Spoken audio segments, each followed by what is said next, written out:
জানেন কোন ধরনের মানুষ কখনোই সুখী হতে পারে না? আসলে সুখ হলো অল্পতেই সন্তুষ্ট থাকার নাম। যারা অল্পতেই সন্তুষ্ট থাকতে পারে না তারা কখনোই সুখী হতে পারে না।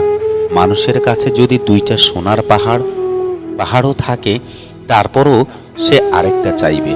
তাই নিজের যা আছে তাই নিয়েই সন্তুষ্ট থাকুন, সুখে থাকবেন।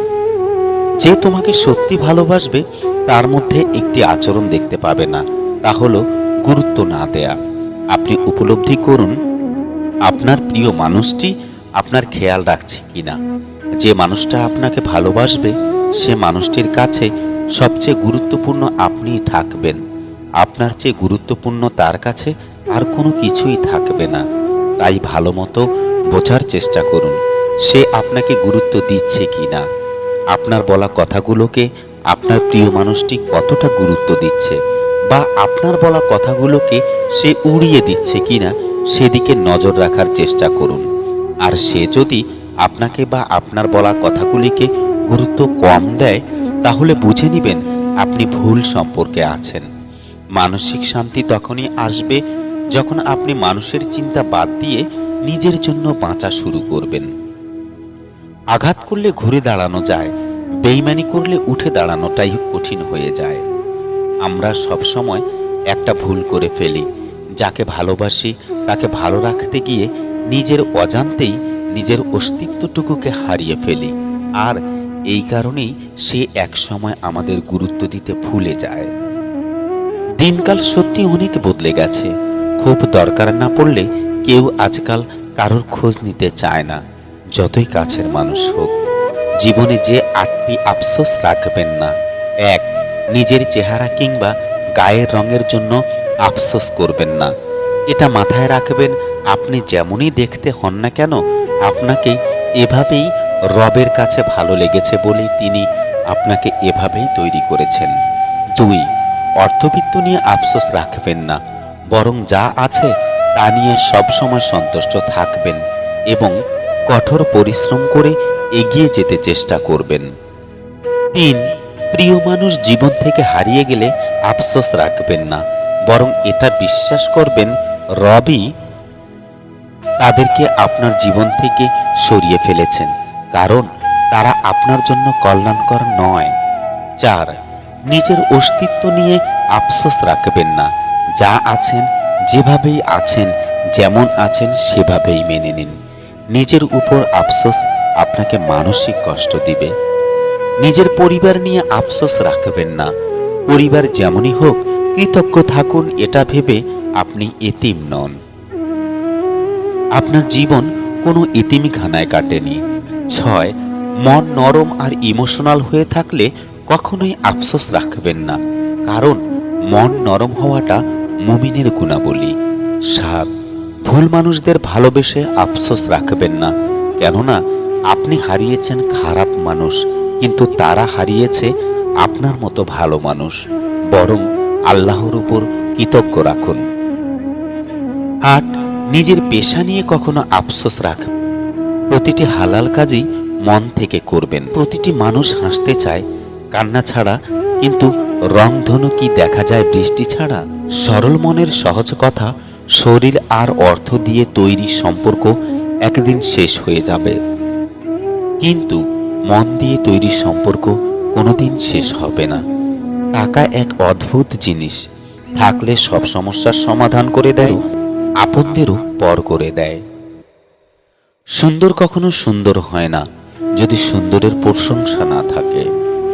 মনের মধ্যে শান্তি না থাকলে কোনো উৎসব, আনন্দ, কোলাহল কিছুই ভালো লাগে না। ব্ল্যাকলিস্টে শুধু খারাপ মানুষ থাকে না, ব্ল্যাকলিস্টে কলিজায় জায়গা দেওয়ার মানুষটাও থাকে। সম্পর্কটা ভেঙে দিলে কেন?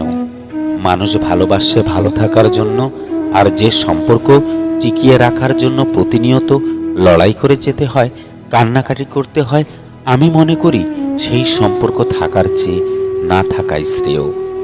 বয়স বাড়লে তুমি আরো বেশি শান্ত হয়ে যাবে। অযথা কারোর উপর রাগ করে নিজের পুরো দিনটা নষ্ট করবেন না। বয়স বাড়লে তোমার যাবতীয় চাওয়ার ইচ্ছেগুলো ধীরে ধীরে কমে আসবে। তখন নিজের শখগুলো নিজের টাকায় পূরণ করতেই বেশি খুশি হবে তুমি। বাবা মায়ের কাছে হাত পাততে লজ্জা করবে তোমার।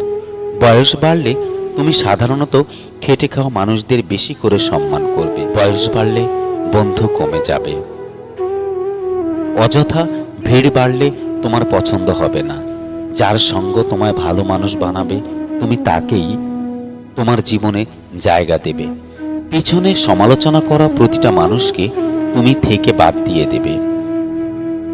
তোমার ক্ষতি চাইলেও তুমি মানুষকে ক্ষমা করে দিবে।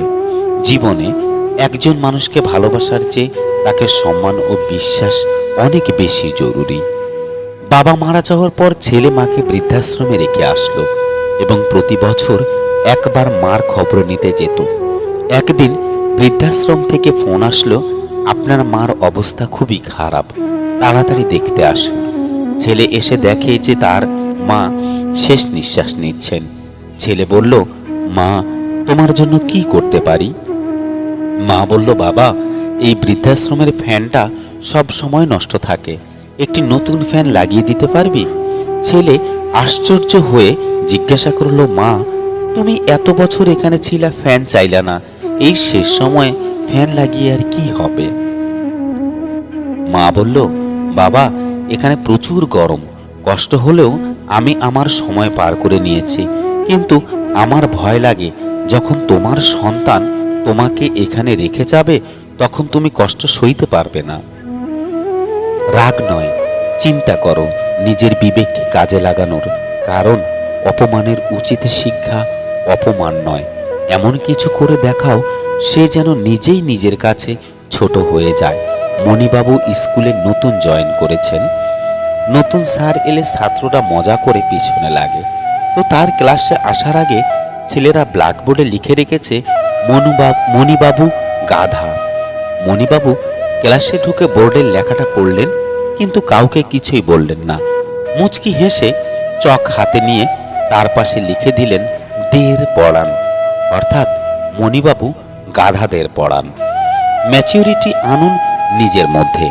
এক, সমালোচনা করবেন না, এটা আপনাকে ব্যক্তিত্বহীন করে তুলবে। ম্যাচিউর মানুষ কখনো অন্যের সমালোচনা করেন না। দুই, তর্ক করবেন না, তর্ক করলে আপনাকে হারতে হবে, না হলে সম্পর্ক হারাতে হবে। তাই একজন ম্যাচিউর মানুষ কখনো তর্ক করেন না। তিন, একজন ম্যাচিউর মানুষ অন্যকে সম্মান দিতে জানেন, তিনি সব সময় আপনাকে মূল্যায়ন করে কথা বলবেন। তিনি কখনো আপনার প্রতি অবহেলা প্রকাশ করবেন না।